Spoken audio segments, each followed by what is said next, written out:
Dans la nuit du 15 au 16 décembre 2020, Delphine Jubilard disparaît. Infirmière et mère de 2 enfants, elle s'évapore sans laisser la moindre trace.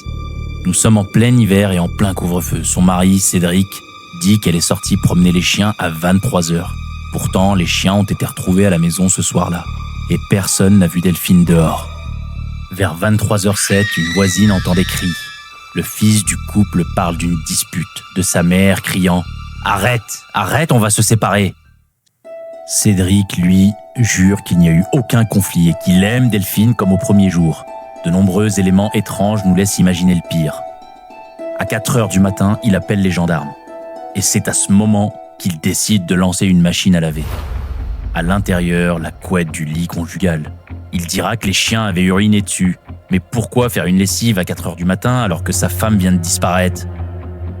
Le podomètre de son téléphone montre 40 pas, puis 255, selon une autre version. Même les chiffres se contredisent. La voiture de Delphine, elle est garée à l'envers, vitre entrouverte, condensation à l'intérieur, comme si quelqu'un y avait attendu, avant de disparaître. Les gendarmes fouillent des centaines d'hectares explorés, des lacs, des grottes. Rien.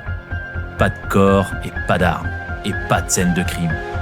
Et pourtant, 4 ans plus tard, le 16 octobre 2025, le verdict tombe. Cédric Jubilard est reconnu coupable du meurtre de sa femme, condamné à 30 ans de réclusion criminelle. Un verdict sans aveu, sans corps et sans preuve matérielle absolue. L'enquête, elle, a révélé ses propres failles. 2 gendarmes débutants chargés des premières constatations, des éléments oubliés dans les rapports, une paire de lunettes brisées, jamais expliquées. Des fouilles avortées à 30 km du domicile et plus de 450 000 € dépensés sans qu'on retrouve la moindre trace de Delphine. Aujourd'hui, un homme est condamné, une femme reste introuvable et un doute immense plane encore sur cette nuit du Tarn. L'affaire Jubilard, c'est plus qu'un drame. C'est une enquête pleine d'ombre, de contradictions et d'un silence qui fait froid dans le dos.